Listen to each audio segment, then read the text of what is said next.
Bonsoir à tous et bienvenue dans ce nouveau numéro de l'Hebdo Politique. On fait le tour de l'actu locale et nationale avec un invité pendant 30 minutes comme tous les dimanches. Et ce soir, je reçois Jean-Pierre Sevestre, le maire de Coignières.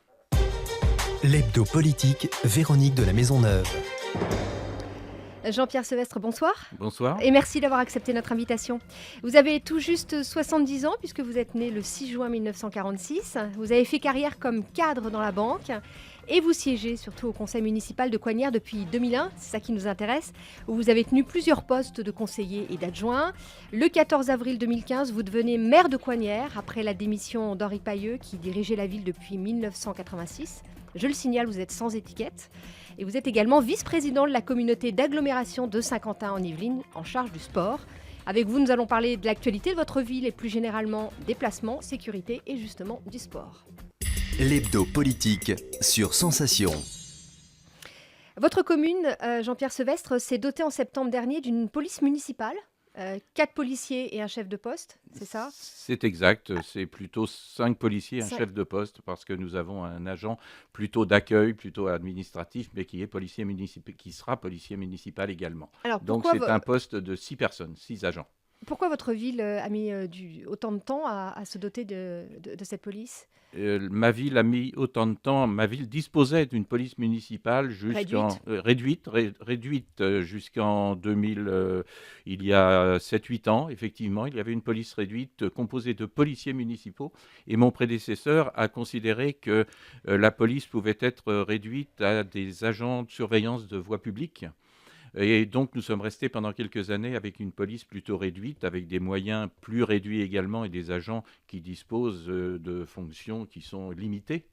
Et je considère que, à partir de mon arrivée, j'ai considéré qu'un poste de policier, véritablement policier municipaux, était nécessaire sur Coignières, compte tenu de l'importance de la commune, compte tenu des secteurs commerciaux, compte tenu également, si vous voulez, de notre environnement national également maintenant, Alors justement, puisque nous avons le plan Vigipirate, nous avons des alertes attentats, et il nous faut également nous munir d'une police municipale pour assurer la sécurité de nos Coignériens et Coignériennes. alors justement, vos habitants, comment ont-ils pris ça? C'est vrai qu'en France, justement, au moment de cet état d'urgence, les gens sont un peu partagés. C'est-à-dire, à la fois, c'est bien d'avoir des gens qui nous protègent, en même temps, de voir des armes et des gens qui circulent dans la rue.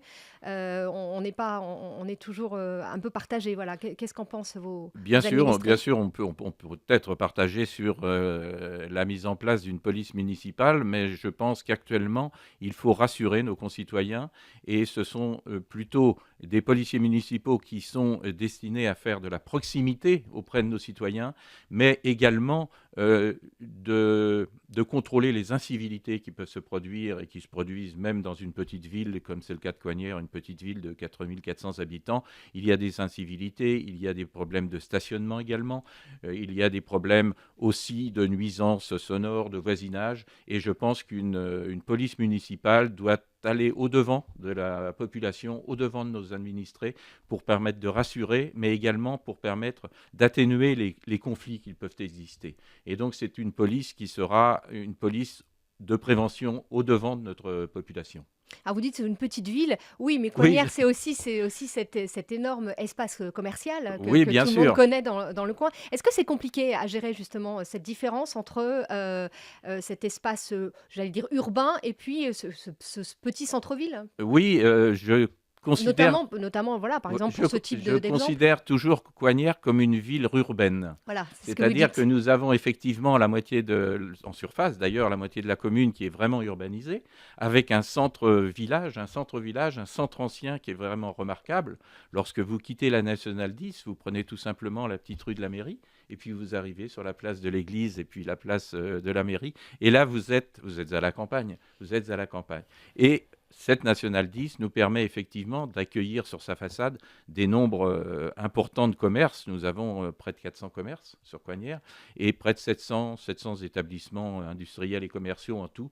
Donc c'est très important. C'est une ville, et d'ailleurs lorsqu'on va sur notre site internet, c'est une ville atypique, vraiment atypique, et nous pouvons considérer, compte tenu de ce secteur commercial, pardon, nous pouvons considérer que c'est peut-être une ville de 10 000 habitants. Vous voyez, sur l'importance de cette ville. Et puis, c'est une ville très connue. Coignières est très Bien connue sûr, par justement, son carrefour des Fontaines. Tout le monde connaît le bien sûr. carrefour des Fontaines. C'est remarqué et remarquable. Et donc, c'est une ville vraiment atypique, oui. Et est-ce que la zone industrielle prend pas un peu de place justement le centre-ville? Est-ce que les commerces de cette zone n'écrasent pas le commerce de proximité? Alors, bien sûr, bien sûr. Le commerce de proximité, si nous considérons le petit commerce de proximité, c'est-à-dire le commerce qui est vraiment au cœur du centre ancien, au cœur du centre-ville, a du mal à vivre. Parce que le commerce de proximité à Coignières, c'est effectivement, même le commerce, je peut-être citer tout de même une marque, Auchan par Oui, exemple. Auchan qui est au bord de la Nationale 10, c'est un commerce de proximité pour pour les vos habitants, bien Coignériennes et sûr. pour les Coignériens. Donc c'est très difficile effectivement de faire vivre ce petit centre commercial qui est au cœur de notre bourg. Mais nous sommes au cœur de l'élaboration de notre plan local d'urbanisme et c'est une opération qui demande de la réflexion et nous sommes au cœur de cette réflexion également actuellement. Vous m'avez posé une question, est-ce que c'est difficile de gérer effectivement une petite commune de ce type, c'est-à-dire très hétérogène entre sa population véritablement établie au cœur du village et puis les secteurs commerciaux? Oui, parfois. Oui, parfois, effectivement, parce que ce sont deux mondes qui ont du mal parfois À s'entendre? pas peut-être à s'entendre, mais à se connaître, Ouais. hein. Nous avons effectivement des commerçants qui s'établissent dans la zone commerciale, dans ce secteur commercial, j'aime pas tellement le terme zone, mais le secteur commercial, et qui ne viennent jamais nous voir peut-être en centre-village et Faire quelques même rendre mètres et visite au arriver, maire ouais, parfois, voilà, oui, ouais. c'est très intéressant tout de même. Et les personnes qui viennent à la mairie pour la première fois sont toujours un peu étonnées de changer de monde, un petit peu entre la Nationale 10 et puis le cœur du village. Oui. Alors justement, puisqu'on parle de la Nationale 10, je recevais il y a quelques dimanches le maire de Trappes hein, qui nous parlait de Oui. cet enfouissement de la Nationale 10 dans sa commune qui est enfin arrivé, je dirais, après 18 ans. Et lui veut aussi prolonger la 12. Vous êtes concerné hein, par ces projets aussi. Est-ce que ça peut intéresser votre ville? Est-ce que vous y pensez aussi dans votre Alors, réflexion? effectivement, c'est une réflexion qui est au cœur de la ville de Coignières depuis 40 ans. Hein, le problème de la route nationale 10 qui véhicule entre 65 000 et 70 000 véhicules jour à Coignières, c'est un problème effectivement nuisant. Mais qui nous apporte aussi notre secteur commercial, il ne faut pas l'oublier.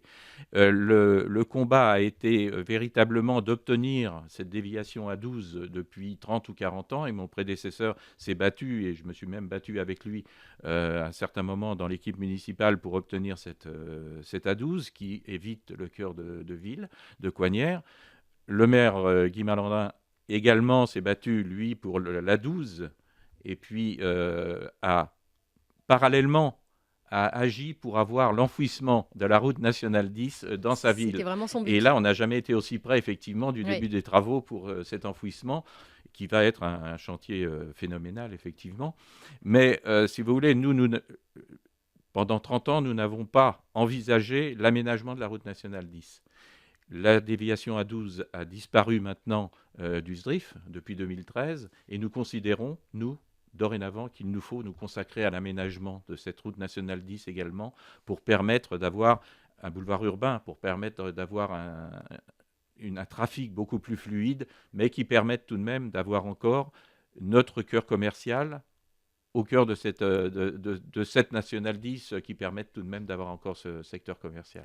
Et puisqu'on parle de déplacement, d'ici quelques mois, il va y avoir l'installation d'Autolib dans la Dans communauté, la commune, oui, l'agglomération, nous avons un projet, l'agglomération de Saint-Quentin bien sûr. et dans chaque ville de l'agglomération. C'est un des projets qui peut effectivement aller dans le bon sens des déplacements dans cette agglo et chez vous? Je dirais que c'est peut-être, ça va dans le bon sens. Ça va dans le bon sens et nous avons défini un emplacement effectivement pour accueillir Autolib, Une parce que je station, crois, une station de 6 véhicules ouais. d'Autolib, parce que je crois de toute manière c'est quelque chose qui va vers le mieux. Mais je ne pense pas que ça change fondamentalement les déplacements sur Coignières dans un premier temps. Nous sommes en Vous ne voyez pas les périphérie. gens venir à Auchan, puisqu'on a parlé de en Autolib? Vous Je- imaginez pas ça comme ça? peut-être quelques-uns, mais je ne vois pas changer fondamentalement les habitudes dans un premier temps.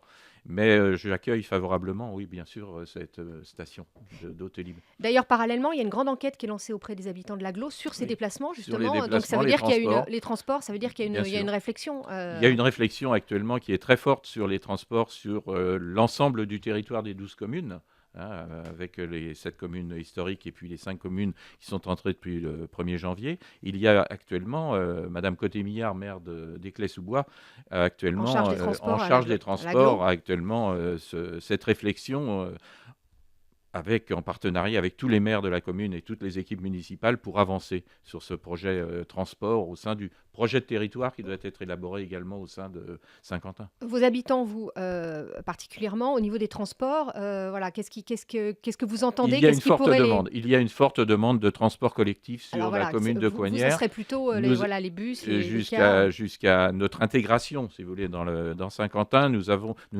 n'avons actuellement eu deux lignes de bus pour Coignères, et donc il nous faut mailler davantage les transports collectifs sur Coignères. Nous avons une gare qui n'est pas desservie, ou pratiquement pas, par les bus, donc il faut desservir la gare, il faut desservir certains secteurs commerciaux où il y a des salariés. Nous avons tout de même 5000 salariés sur Coignères, donc davantage que la population. Et il nous faut également que ces salariés puissent se rendre sur leur lieu de travail avec les bus à partir de la gare de la Verrière, la gare de Coignères. Et il nous faut mailler notre territoire, effectivement. C'est une grande réflexion et je pense, quelque chose que nous obtiendrons un avantage de notre intégration dans Saint-Quentin-en-Yvelines. Justement, on parle tout de suite de l'agglomération de Saint-Quentin. L'hebdo politique. La suite de cette hebdo politique avec le maire de Coignères, Jean-Pierre Sevestre. Alors vous êtes, vous le disiez, de retour dans l'intercommunalité, voilà, depuis presque un an. Comment ça s'est passé cette première année pour vous?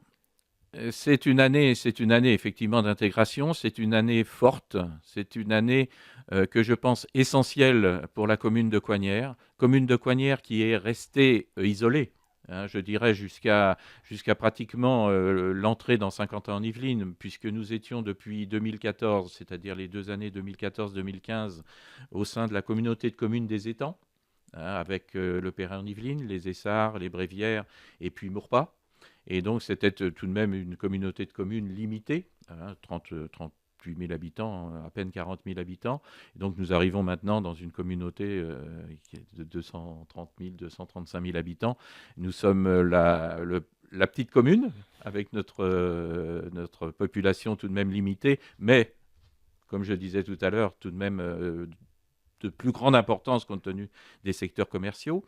Et cette première année a été une année de prise de connaissance, effectivement, de l'intercommunalité. Nous n'avions pas, si vous voulez, la culture intercommunale. Nous commençons à l'apprendre au sein de l'équipe municipale, mais c'est quelque chose qui est tout de même une intégration qui est tout de même assez lente, malgré le désir de l'intégrer rapidement, parce qu'il nous faut absolument établir un ensemble cohérent, les 12 communes. Mais il y a tellement de différences aussi entre les communes, et donc il y a effectivement des moments où il nous faut nous entendre, où il nous faut avancer vers un consensus. Et ça n'est pas toujours, bien sûr, facile.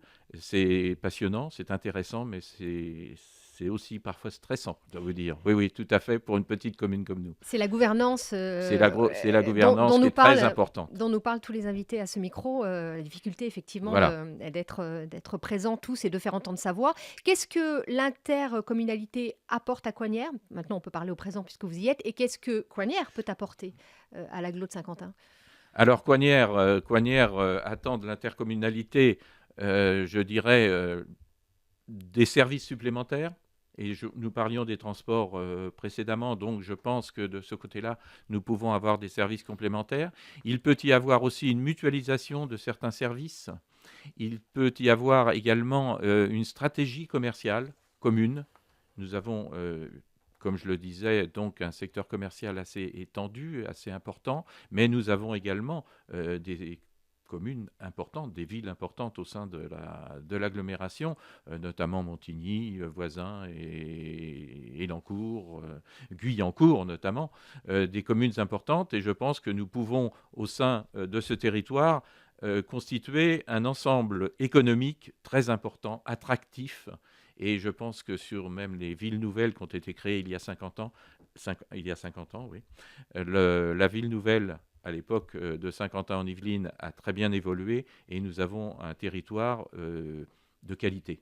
Et nous pouvons avancer, même étant le petit poussin, mais nous pouvons avancer avec eux et profiter aussi de cette attractivité, mais aussi participer également dans le développement commercial, mais également dans, je dirais, la qualité de vie.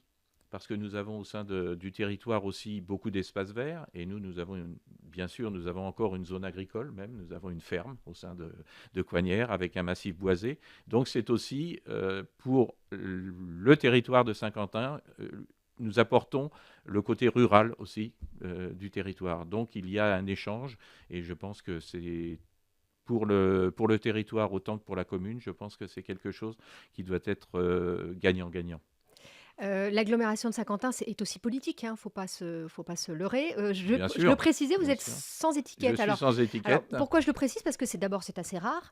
Et est-ce que justement, c'est pas aussi une difficulté pour vous de se positionner autour de la table, petite ville et en plus sans étiquette? Est-ce qu'on vous le fait Non, remarquer? on ne Est-ce me que fait pas voilà. remarquer du tout Bon, autour de la table. Non, non, autour de la table, je pense que chacun s'exprime selon ses sensibilités, mais il n'y a pas effectivement de remarques sur cette question-là, si vous voulez. Effectivement, je fais partie de la majorité du territoire, de la majorité de Saint-Quentin, avec les autres communes de cette tendance, mais je n'ai pas actuellement, si vous voulez, de problème particulier au sein du territoire, étant sans étiquette sur la ville de Coignères.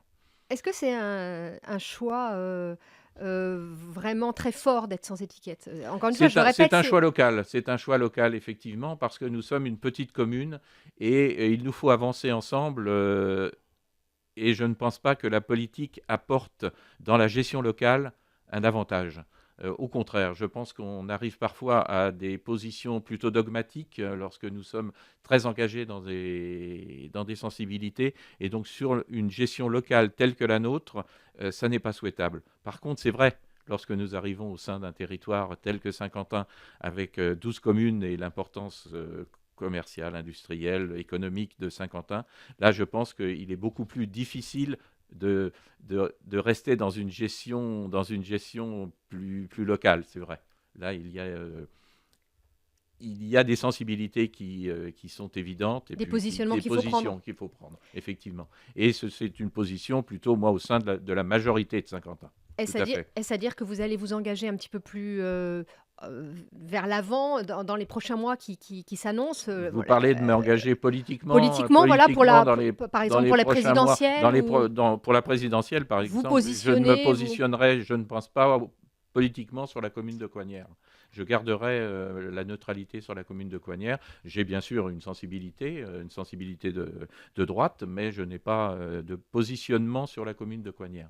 Et est-ce que vous avez aussi des envies, alors justement, nationales, dans encore une fois, c'est cette année qui va faire bouger certainement pas mal les lignes, on l'a vu déjà dans les derniers jours, Des envies nationales, c'est-à-dire de députation, non, pas de du tout, compte, pas voilà. du tout, pas du tout, pas du tout. Je suis, et comme je précisais tout à l'heure, nous sommes actuellement, si vous voulez, dans une intégration au sein d'une intercommunalité, et c'est quelque chose de très, très prenant. Il nous faut absolument prendre notre place au sein de cette intercommunalité.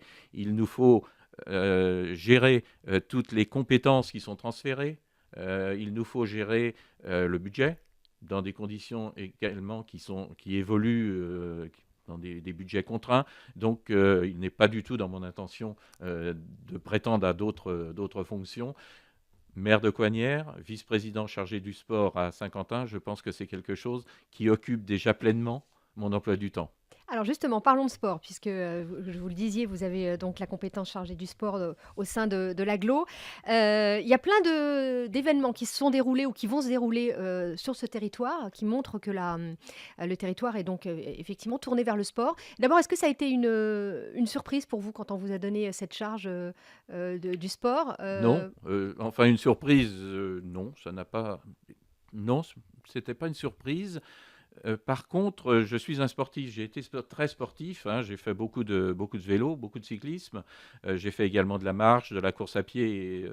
Et donc, pour moi, ça n'a pas été une surprise d'obtenir cette vice-présidence. Pour moi, c'est un honneur. Oui. C'est un honneur au sein de Saint-Quentin. Et de représenter aussi Coignères de cette façon-là, c'est un honneur pour moi et puis c'est un grand plaisir. Parce que le monde du sport, c'est un monde de convivialité, un monde d'amitié, un monde de partage. Et c'est tellement agréable, si vous voulez, de participer avec les compétiteurs aux différentes remises de médailles et puis aux événements Alors voilà. également. Et puis même de trinquer Voilà. avec les sportifs. Il ne faut pas l'oublier, c'est très, très sympathique. Si on prend les événements les uns après les autres, il y a eu les championnats d'Europe de cyclisme et puis les fameux Les championnats championnats du du monde en monde qui ont eu lieu en bien sûr, 2015. qui ont lancé le vélodrome de C'est une, Saint-Quentin. c'est une belle réussite, ce C'est une belle vélodrome. réussite. C'est une belle réussite. C'est un magnifique équipement. Et qui pointe aussi au niveau Et qui- national et international et- cette agglomération qui n'est Cette pas forcément connue. agglomération et ce territoire. Oui. Maintenant, Saint-Quentin, le vélodrome de Saint-Quentin, c'est quelque chose, un vélodrome national de Mmh. Saint-Quentin. Et c'est pour l'attractivité du territoire, je pense que c'est très, très important. Il nous faut maintenant nous servir également de cet équipement pour l'attractivité en cyclisme, effectivement, mais peut-être également occuper ce vélodrome par d'autres événements qui permettent également d'amener sur notre territoire certaines manifestations qui permettent aussi pour nos salariés, parce qu'il nous faut attirer les entreprises, et donc des salariés avec une vie de loisirs, une vie de culture, et donc le vélodrome est, je pense, un instrument également qui peut servir à ça. À l'automne 2018, la France va accueillir pour la première fois la Ryder Cup. La Ryder Cup, c'est du golf. Ryder Cup. Voilà. Et ce sera sur le golf national de Et ce Saint-Quentin en sera sur le Yvelines. golf Encore national de Saint-Quentin en une bonne Yvelines. nouvelle. Encore une bonne nouvelle, c'est extraordinaire. Par contre, il faut l'organiser. C'est- C'est du travail aussi. Voilà, Vous parliez voilà, de travail. c'est du Ouais. travail, c'est du travail effectivement au niveau de la Fédération française de golf, hein, bien sûr, C'est eux qui. au niveau également des préfectures, au niveau sécurité, au niveau transport, donc la SNCF, la RATP sont concernés également sur cette organisation. Mais il faut considérer que la Ryder Cup, c'est le 3e événement sportif mondial. En France, nous ne nous rendons pas totalement compte de ça. J'étais donc aux États-Unis à Zoltin il y a maintenant 2 mois. Et donc, c'est un événement aux États-Unis où ils accueillent effectivement 60 000 personnes sur le parcours de golf quotidiennement. Et pour eux, c'est la fête, c'est le barbecue, c'est la bière, c'est la fête comme nous, vraiment la fête. Donc, chez nous, ce sera certainement avec notre style sur Saint-Quentin, mais nous devons accueillir également beaucoup d'étrangers. Et donc, c'est l'occasion au point de vue touristique, au point de vue économique, de montrer notre territoire. C'est une manifestation qui va durer une dizaine de jours en tout, avec les entraînements, les démonstrations, etc., et la coupe. Mais c'est l'occasion également de mettre notre territoire en exergue et de le présenter de façon internationale, je pense. La question qu'on peut se poser, ou que se posent peut-être ceux qui nous écoutent, est-ce que ça coûte aux habitants de l'agglomération? Il y a une subvention également qui est attribuée, de l'agglomération qui est attribuée. Je n'ai pas le montant là, je ne pourrais Qui pas va vous la donner. peut-être qui va peut-être se retrouver sur notre Mais qui, sur nos impôts ou sur non, ça non. n'est pas prévu du tout, effectivement. C'est important de le dire parce qu'on a toujours l'impression que ces grandes Non, ces grandes ces grandes manifestations sont prises en charge essentiellement par la Fédération française de golf et puis les fédérations internationales. et pas par le territoire qui l'accueille. Par le territoire, il l'accueille partiellement également. Il y a une prise en charge, une subvention, mais ça n'est pas du tout une augmentation de la fiscalité en contrepartie. Mais par contre, l'attractivité sur le territoire à l'occasion de cette Ryder Cup, accueillir 40 ou 50 000 personnes qui vont être hébergées, qui vont donc manger, qui vont dormir et qui vont visiter la région parisienne ou la France d'ailleurs, hein, parce que nous étions à Zoltin avec également l'office de tourisme, enfin le tourisme français, Mmh. pour lancer également la France et tout son territoire. Et donc, c'est l'occasion d'accueillir un événement exceptionnel, quoi. Est-ce que ça veut dire, construction je sais pas, d'hôtels ou Alors, il y de a choses il y particulières a des sur constructions notre territoire, je sur parle, hein? notre territoire. Il y a effectivement des réalisations d'établissements d'hébergement, mais ça n'est pas une construction dans l'optique seulement de la Voilà, Ryder c'est Cup. ça. C'est Ça une ça nécessité resservira. actuellement pour différentes manifestations d'accueillir des touristes et pardon, des Des gens qui sportifs. font des affaires ou Ah oui. du commerce également, hein. Il nous faut accueillir également. Des installations qui pourront peut-être servir en 2024 puisque, Alors, le les dernier installations événement notamment sportives. voilà, sportive. Le dernier événement qu'on attend, c'est ces JO de Paris. Si Paris est retenu comme ville d'accueil, on aurait 4 épreuves, hein, donc toujours le golf national, on aurait le BMX, le pentathlon moderne, on aurait peut-être au château de Versailles les épreuves équestres, enfin bon, Peut-être, oui, voilà. plein de choses. La colline d'Elancourt qui accueillera les épreuves de VTT. C'est pareil, c'est aussi des bonnes nouvelles pour vous, Aussi, vice-président aussi, de. Et aussi, est-ce que ça veut dire que dès maintenant, on ex-sportif. travaille avec le comité des JO pour cette candidature de Paris? Il y a déjà du travail. Les lettres de garantie des sites ont été déjà transmises au comité olympique pour permettre de garantir justement les sites qui sont envisagés et que vous avez cités, le Vélodrome, la colline d'Elancourt et différents sites. Et je nommerai aussi comme épreuve peut-être sur le département l'épreuve cycliste sur route peut-être, Oui. qui se déroulerait peut-être partiellement sur les Yvelines, et ce sera encore un événement exceptionnel. Mais la candidature 2024 aux Jeux Olympiques, c'est quelque chose d'extraordinaire. Mais ce n'est pas quelque chose d'extraordinaire pour le département, c'est quelque chose d'extraordinaire pour la France. Mm. Je pense que c'est l'occasion justement de rebondir, de relancer notre initiative sur la France. Je pense que là, actuellement, on s'est endormi et il nous faut absolument, c'est l'occasion 2024. La décision sera prise en septembre 2017 et je pense qu'à cette occasion, il faut rebondir, si vous voulez, il faut un nouvel élan à la France et je pense que c'est l'occasion, ces Jeux Olympiques qui fêteront le centenaire, puisque nous les avons eus en 1924, pardon, et donc ce sera l'occasion de relancer l'énergie nationale, de relancer l'économie. Sauf qu'on a aussi une possibilité de ne pas les avoir. On se souvient de notre grande déception quand c'est Londres qu'il y a eu en 2012. Oui. Qu'est-ce qui a manqué et qu'il faudrait peut-être que vous avez aussi votre mot à dire dans certaines réunions ou quand la date va approcher? Alors, je n'étais pas. Oui, bien sûr. En 2012, je n'étais pas du tout dans participation à cette candidature. Je pense que la différence qui peut être constatée, la candidature 2024 est portée essentiellement par des sportifs. Et je pense que là, c'est un atout essentiel pour la France de porter cette candidature par des sportifs. C'est des runners, c'était plus politique. Et je pense que là, nous avons une candidature portée par des sportifs, Teddy Riner, Jean-Philippe Gatien et d'autres, effectivement. Et donc, je pense que c'est une candidature qui, je pense, va réussir. Je suis très optimiste. C'est vrai ? Oui, oui, parce que je pense que Rome donc, a pratiquement abandonné. Budapest, il y a des conditions politiques qui ne sont peut-être pas très favorables aussi. Los Angeles, c'est notre gros adversaire, je pense. Mais bon, il y a eu le continent américain avec Rio. Nous aurons l'Asie pour en 2020. Et pourquoi pas s'arrêter en Europe et à Paris en 2024 ? Écoutez, on aura plaisir à vous réaccueillir pour nous parler de ça au fur et à mesure bien sûr, des événements. Avec plaisir. Et c'est la raison pour laquelle je porte le pins de 2024 de la candidature. Eh ben, j'espère qu'on peut le voir au moins de loin.